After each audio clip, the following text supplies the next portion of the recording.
ปิดไม่มิดเครื่องปฏิกรณ์นิวเคลียร์อิสราเอลโดนบั้งไฟเมื่อจะรับรู้เรื่องราวของรัฐใดสื่อท้องถิ่นของรัฐนั้นเองจะเป็นกระจกสะท้อนความจริงกว่าสื่อตะวันตกหนังสือพิมพ์มารีบของอิสราเอลแฉว่าผลจากการโจมตีของอิหร่านจากภาพถ่ายดาวเทียมพบความเสียหายรุนแรงอย่างน้อย1 จุดในอาคารเครื่องปฏิกรณ์นิวเคลียร์ในเมืองดิโมนาและความเสียหายอีก2 จุดในบริเวณใกล้เคียงกัน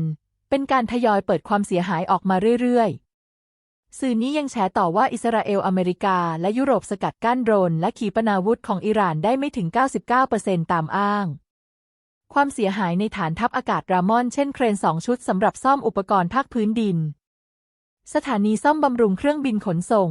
ศูนย์นันทนาการสำหรับเจ้าหน้าที่หอสังเกตการณ์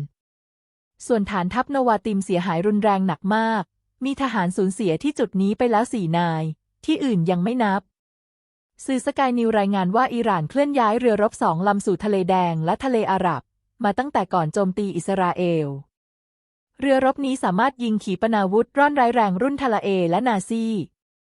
และสามารถปล่อยอาวุธโจมตีอิสราเอลได้ในระยะเผาขนในการโจมตีคราวที่ผ่านมาพบอาวุธอิหร่านถูกปล่อยมาจากทิศทางทะเลแดงอีกทิศทางหนึ่ง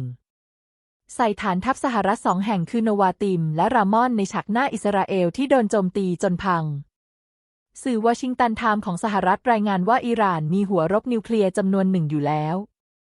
และจำนวนเพิ่มขึ้นเป็นหลาย10 หัวรบต่อเดือนความสามารถในการผลิตนิวเคลียร์นั้นอยู่ระดับแนวหน้าประเทศที่จำเป็นต้องพึ่งพาอิหร่านด้านนิวเคลียร์คือสหรัฐโดยนำเข้าเฮฟวี่วอเตอร์ที่ประกอบด้วยไฮโดรเจนหนักจัดเป็นวัสดุนิวเคลียร์ที่เป็นที่ต้องการมากที่สุดในโลกเป็นอันดับ2รองจากแร่ยูเรเนียมอิหร่านเป็น1 ในไม่กี่ประเทศในโลกที่ผลิตได้ครองอันดับ1ด้านคุณภาพใช้เป็นสารในการวินิจฉัยและการรักษาโรคร้ายแรงเช่นมะเร็งจากข้อมูลพบว่าอิหร่านมีโรงงานผลิตขีปนาวุธจรวดโดรนหลายร้อยแห่งงบประมาณด้านกลาโหมถูกใช้ไปกับการผลิตขีปนาวุธจำนวนมากผู้บัญชาการกองทัพอิหร่านรายหนึ่งระบุว่าเราผลิตมันเหมือนซิก้าจำนวนไม่ใช่หลักแสนลูกแต่หลายล้านลูกเพราะไม่ได้มุ่งสะสมเครื่องบินรบจากต่างชาติปัจจุบันกองทัพอิหร่านได้ติดตั้งระบบป้องกันภัยทางอากาศขั้นสูงรุ่นบาวา373และ S300 รัสเซียกองทัพอากาศสหรัฐยอมรับว่าเครื่องบินรบเทพ F-35 ใช้งานได้จริงไม่ถึง1 ใน 3หมายความว่าสหรัฐขนไปให้อิสราเอลใช้เท่าใดจะใช้ได้จริงแค่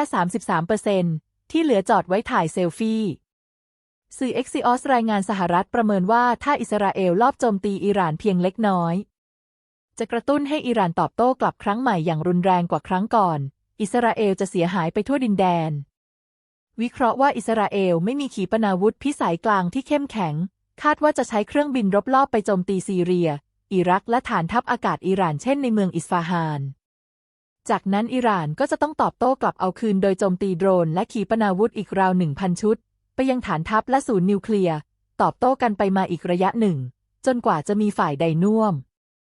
จะช้าหรือเร็วอิสราเอลก็มีแผนจะดึงชาวคริสต์กับชาวอาหรับมาตีกันก่อสงครามโลกครั้งที่3อยู่แล้ว